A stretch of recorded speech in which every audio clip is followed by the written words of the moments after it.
Ukraine has now placed the logistic arteries between the southern front lines and the Crimean Peninsula route under incredible fire control. Only the Kerch Bridge remains. However, this bridge may now be the very last choice Putin's army would select for its logistic connection, because Kerch is also listed among Ukraine's next targets.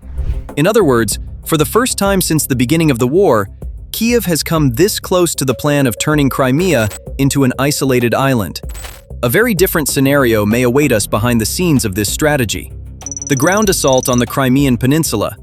In fact, critical developments have occurred in recent weeks to open the way for the start of such an operation. The strategic bridges connecting the peninsula to the mainland, such as Chongar and Armyansk, have been targeted multiple times. The Russian command echelon has tried to overcome this situation and keep supply lines open by building alternative pontoon crossings.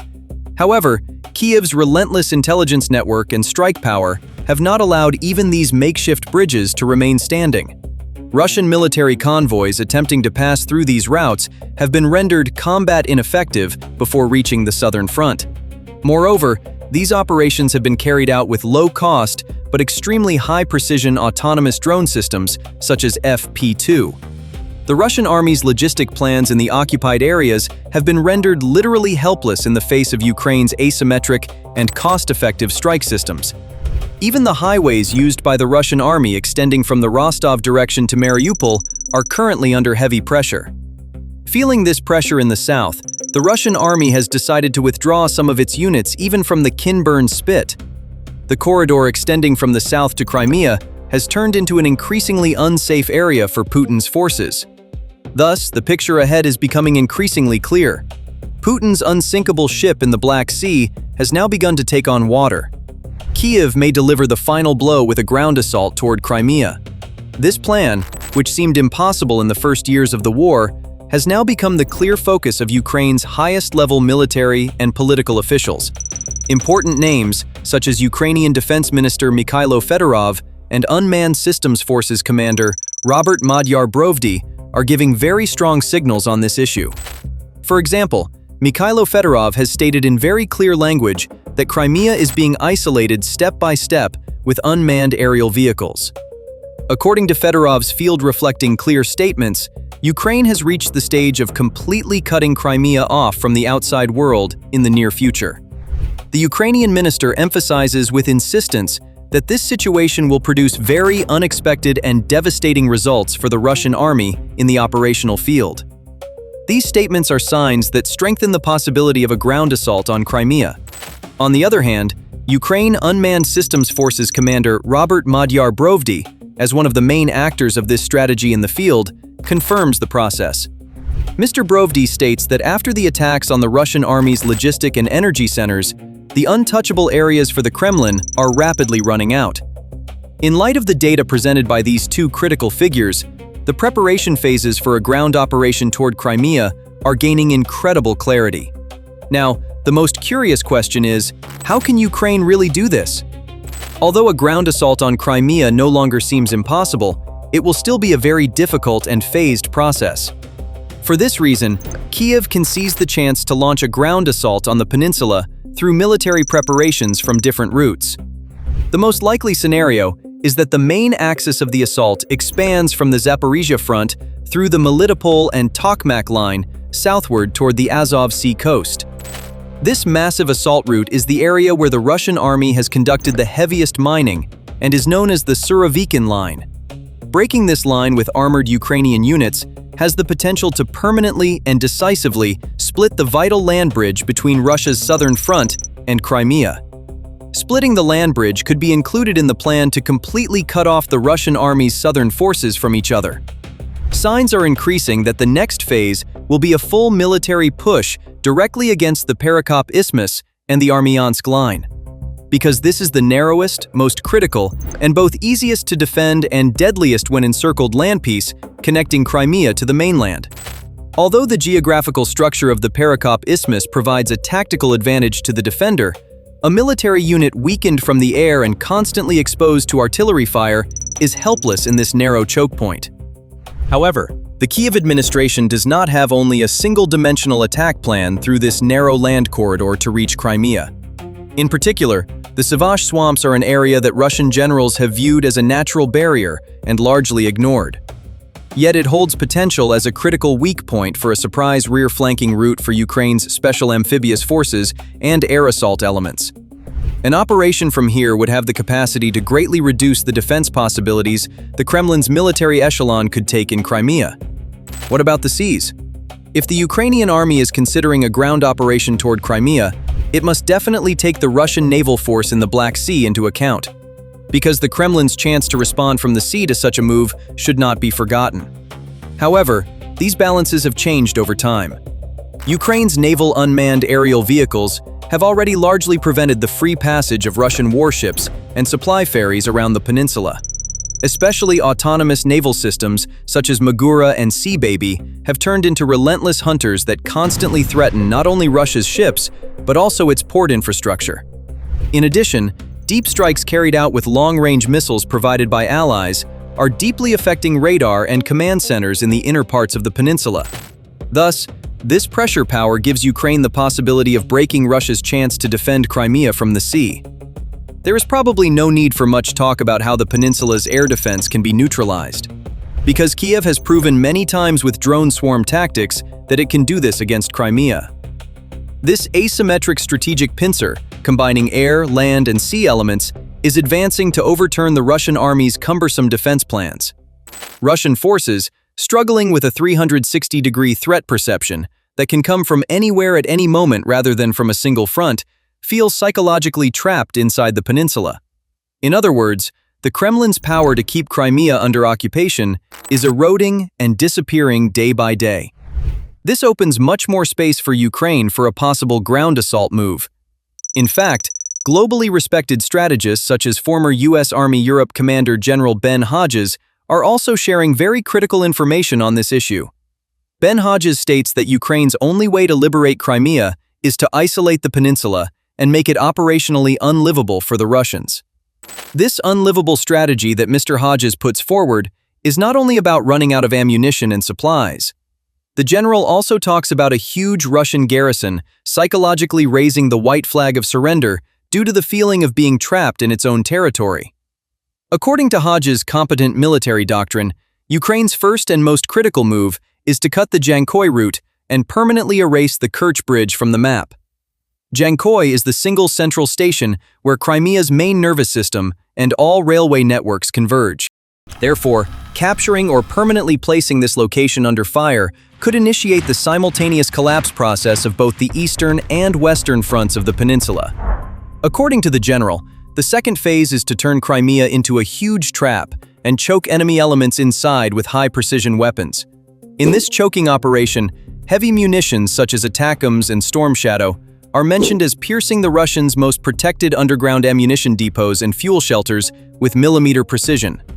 These military assets may have been reserved for the plan's second phase because they are more expensive than the standard attack drones Ukraine uses. Because in the first stage, depleting the preventive missile batteries of Russian air defense systems in Crimea with drones is more cost-effective. This sharp isolation plan put forward by Hodges overlaps almost exactly with the devastating tactics Ukraine is applying in the field. Because according to military strategists, a ground assault toward Crimea can achieve full success only when the huge Russian garrison inside is left without ammunition and fuel. Otherwise, a direct coastal or ground assault against a fully equipped force whose logistic support has not been cut carries the risk of turning into an attrition war. The Ukrainian armed forces, acting in full accordance with these recommendations, aims to methodically destroy air bases, logistic facilities, and the remnants of the Black Sea Fleet in Crimea. The Black Sea Fleet's being forced to leave repair docks and flee to the open sea is the biggest proof that any naval support that could come from the western coasts of Crimea has been completely eliminated.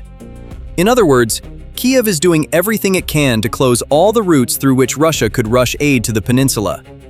The attitude Russia displays in the face of this situation appears completely detached from military reality. The recent response of Russian Foreign Minister Sergei Lavrov to Ukraine's plan to turn Crimea into an island is the clearest summary of this strategic detachment.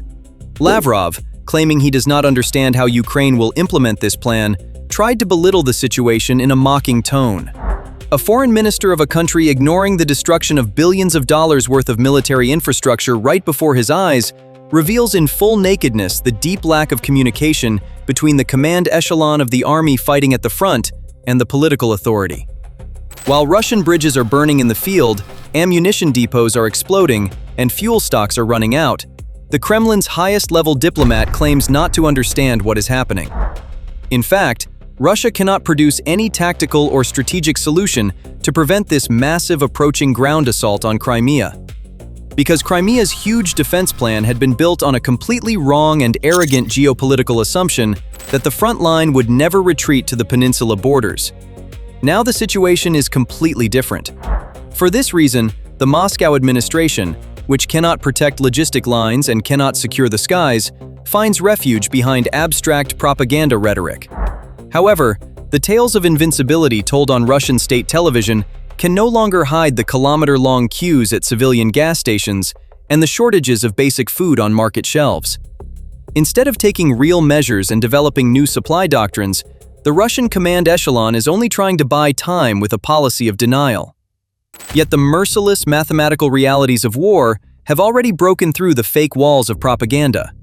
By the laws of physics, every anti-tank round that cannot reach the front line and every attack helicopter that cannot take off makes the minefields in front of Ukrainian ground elements a little easier to breach. Furthermore, Russia's leaving the Crimea corridor in this defenseless, blind, and paralyzed state creates operational opportunities for Ukraine. So, with all this being the case, what is Russia relying on? Can they really continue to keep Crimea under occupation as they claim? First, we need to look at the Russian air defense network in the Crimean Peninsula. This defense network has been seriously eroded in the face of Ukraine's medium and long-range drone and missile campaigns in the first half of 2026. In particular, S-400 Triumph, S-300, Pantsir S-1/S-2, and various radar systems have been targeted. According to Ukrainian sources, dozens of air defense and radar assets in Crimea have been destroyed or damaged since the beginning of 2026. These losses have weakened the Russians' A2/AD capability over the peninsula and allowed drone swarms to penetrate deeper. The Russian command echelon is having difficulty compensating for the losses.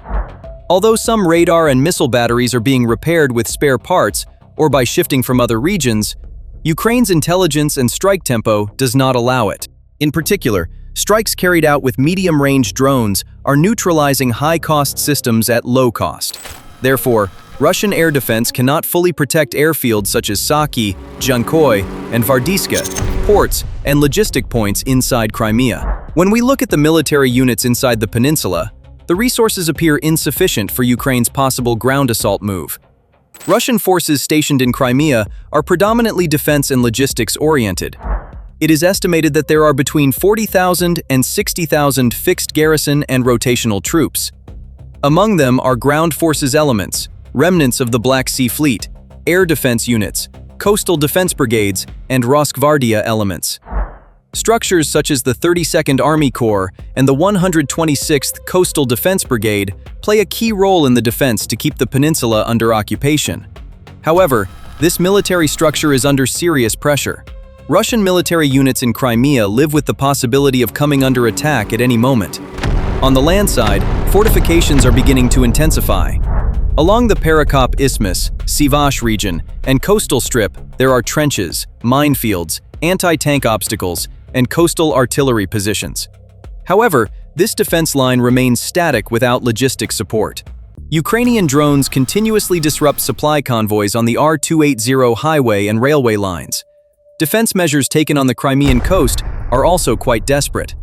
The Russians are carrying out intensive fortification work along the peninsula's coastal strip, especially in areas with high risk of amphibious landing.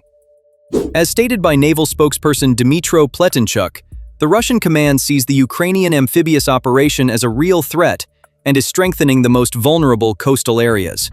For this reason, Bastion P, Bal, and Rubezh mobile coastal missile batteries have been deployed. These systems were selected to provide deterrence against Ukrainian ships or landing elements. On the other hand, wave breakers, floating booms, and additional air defense batteries have been strengthened in Novorossiysk. However, these fortifications are static and passive in nature. Because Ukraine's naval drones are already able to bypass these obstacles and infiltrate into the ports. In other words, Russia's measures along the Black Sea coasts remain defense-oriented and reactive. Shifting the fleet eastward provides short-term survival, but increases logistic costs and reduces operational effectiveness. Alternative ports such as Novorossiysk are also within Ukraine's range. Attacks continue there as well. Coastal fortifications provide partial protection against amphibious threats, but remain insufficient against Ukraine's hybrid land-sea air pressure. All these details show that Ukraine's effort to strategically isolate Crimea and turn the peninsula into an operational burden has now reached a concrete threshold. Kiev has prepared a realistic ground assault ground by paralyzing logistic arteries, gradually seizing air and sea dominance, and increasing the risk of the Russian garrison choking within itself. For the first time since the beginning of the war. This process has turned into a multi-layered pincer operation rather than a classical front war. With low-cost unmanned systems, precision long-range strikes, and smart use of geography, it has created an asymmetric superiority even in Russia's strongest field. In the coming period, the real critical question is how sustainable this isolation will be, and on what scale, and with what risks Ukraine will launch a ground operation. A possible breakthrough operation on the Zaporizhia-Melitopol axis, in addition to narrow passages such as Perekop and Sivash, carries the potential to split Russia's southern forces in two. However, the real decisive factor will be how quickly the Russian army's logistic collapse deepens and when the garrison in Crimea reaches its moral psychological endurance limit. The situation is becoming increasingly challenging for Russia. Being unable to produce concrete military solutions beyond propaganda and denial reflexes, the static nature of defense lines, and the chronic fragility in supply routes are narrowing the Kremlin's hand more and more. The understanding that defined the peninsula as an unsinkable ship is now not only taking on water, but also facing the danger of slowly sinking. In short, the strategy Ukraine is implementing is evolving into one of the most important turning points that will determine the course of the war. This is a process that has the power to reshape not only the fate of Crimea, but also the geopolitical balance of the Black Sea and the general course of the conflict. Whatever the outcome, the coming months may be the period when this strategy is tested, and perhaps one of the most critical phases of the war is experienced. What do you think about this? In Ukraine's scenario of seizing Crimea with a ground operation, what critical thresholds lie between the successful completion of logistic isolation and the direct assault? What could be the most likely responses Russia could give once these thresholds are crossed? We look forward to your comments. To make long journeys more enjoyable, we also welcome you to Spotify, where we present our video content. TGN presented.